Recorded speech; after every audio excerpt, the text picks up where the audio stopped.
All you need is love. You know, when I was younger, I thought that that was a pretty saccharine sentiment, that love alone would conquer evil, that it would conquer exploitation, that it would conquer wrongdoing.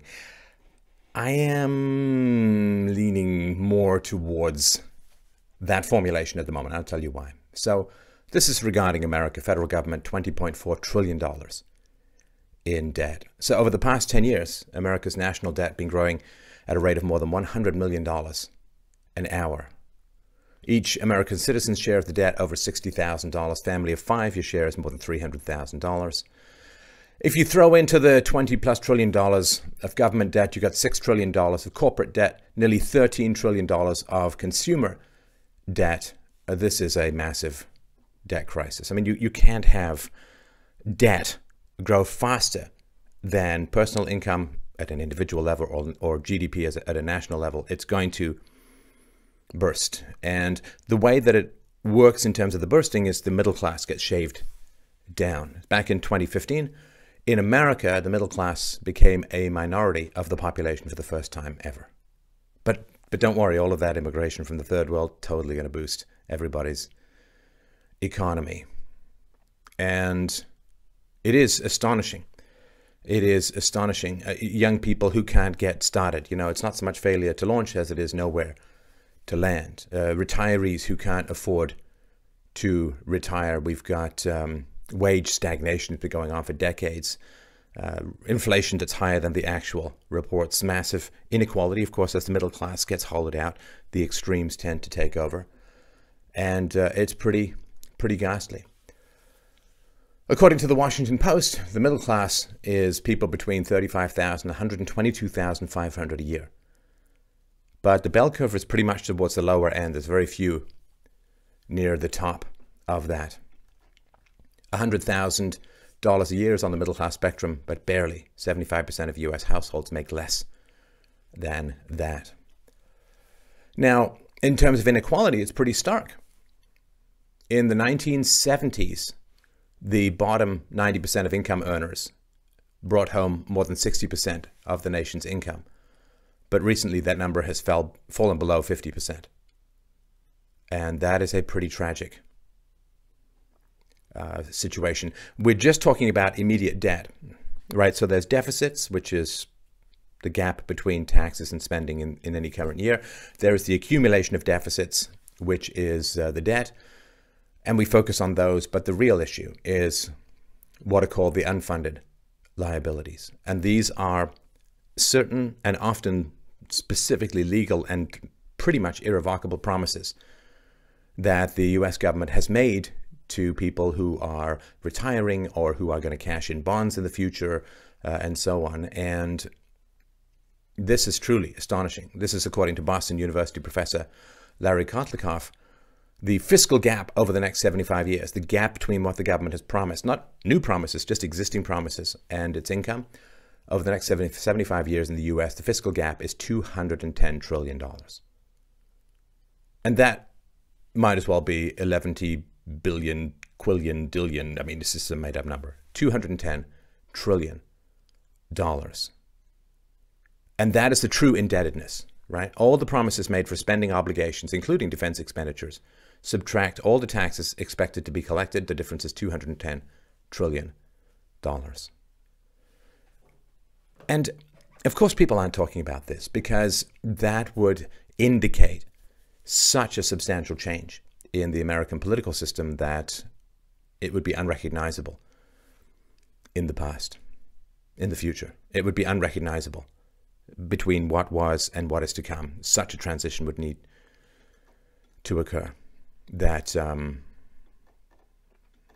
it's anybody who's not talking about this in the long run is not doing any particular good, because this is going to require massive changes in the way society is structured, and either those changes are going to occur or they're not. They're going to occur in a managed way or they're going to occur in an unmanaged way. Of course, a soft landing, wheels down, it'll be jarring, but could be survivable. But a hard crash, nose down, doesn't matter whether the wheels are up or down. If you're going down nose first, if it's going to be a sudden shock. But of course, people have become allergic to truth and reality, and mathematical illiteracy is rampant. And so people don't want to hear about the natural reality of what is occurring in the West. They don't want to understand how much the promise of the welfare state and the warfare state, the welfare state that it provides security from fiscal risk domestically, and the warfare state that it provides security from international risk, both of those promises have proven to be worse than false. There's no word in the English language, I'm sure there's some multi-dimensional German word that encapsulates it, but there's no word in the English language that encapsulates the exact opposite of success. You know, if a treatment fails, it fails to cure the illness. But what if you weren't ill, you go for a treatment, and then the treatment causes your head to explode? What do we call that? Intergalactic clusterfuck? I have no idea. But, you know, we need that word because we need a word strong enough with potent acidic and sulfurous enough syllables to encapsulate what has gone on over the post-Second World War period in the West, where everything has been promised, everything has been indebted, the future, the generations to come have been sold off. I mean, why a lot of people, particularly whites, not breeding? Who wants to make the next generation of tax serfs? Intelligent people don't tend to breed very well in captivity. And so back to the question of love. Why do I fight for what it is that I do? Well, in part, it's because I'm a father. Why do I talk about race and IQ? Because I don't want my daughter to grow up in a world where she's automatically going to be labeled privileged and racist for discrepancies that science already knows the explanation for, largely. Why do I talk about peaceful parenting? Because I want her to have friends and companions that are not going to be traumatized and brutalized and reactionary and defensive and messed up. And why do I talk about debts and control over state growth, state expenditures? Because, as here in Canada, when I live in a province which has a debt per capita 5 times higher than that of California. And this matters. Why do I do these things? Talk about these controversial issues because I love her. And I want her to grow up in a world where she has a fighting chance for freedom. Now, something very interesting has happened, like in sort of how I'm thinking about this stuff at the moment, is I'm sort of looking around this landscape of the world at the moment, and I do see a significant paucity of love, a lack of love. And I sort of wondered why. And I have this thought, maybe it makes some sense, maybe it doesn't. I'll just put it out there for your consideration. I'll look at the comments, see what you think. But I have this thought that you don't end up exploiting people because you don't love them, right? So it's not like you hate these people and then you go and exploit them.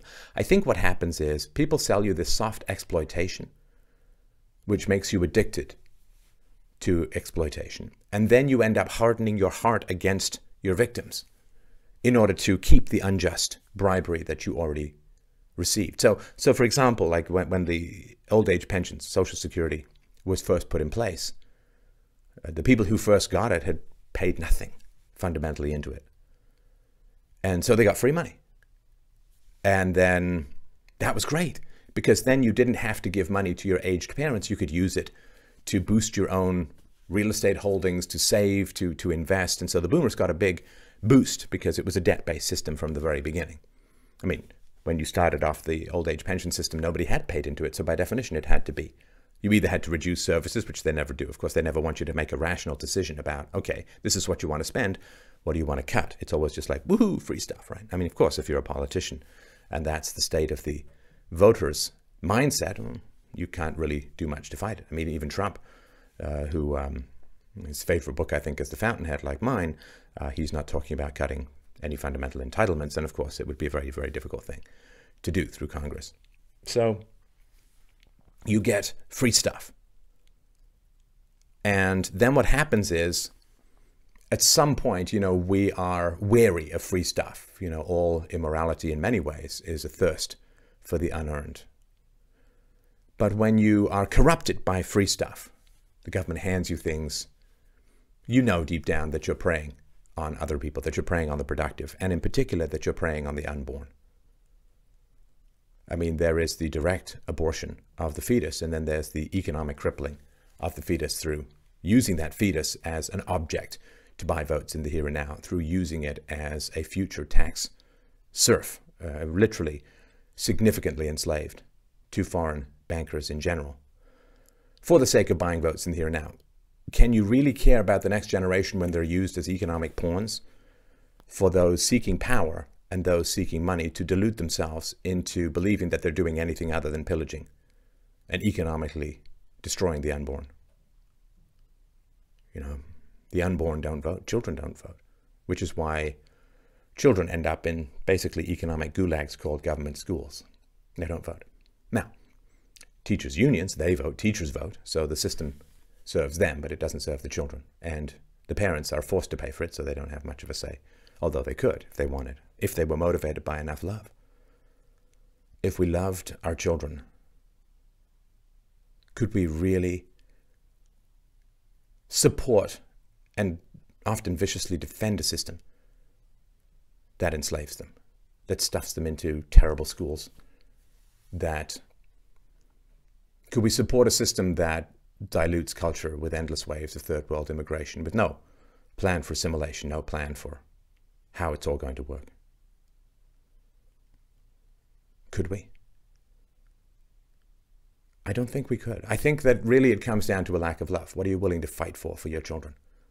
And as many people have pointed out, the European leaders, a lot of them don't have children. So they don't have the same stake. But I think it's important to mull this over. If you're fighting for virtue, if you're fighting for liberation, if you're fighting for freedom, why? Why are you doing it? A hatred of evil is not bad. It's not bad at all. But for me, I sort of am increasingly aware of how much I'm motivated by love. Love of my child, love of the potential that we hold if we stick to virtue. And the real deficit, the real shortfall may not be financial. It just may be love. Once you are turned into kind of a predatory vampire on the young, a love for the young, a love for children interferes with your predation. So once you're bribed, you can't love anymore. And maybe that's the real deficit, is not financial. The real deficit is the lack of love. And that's what you pay for what you naively think is free.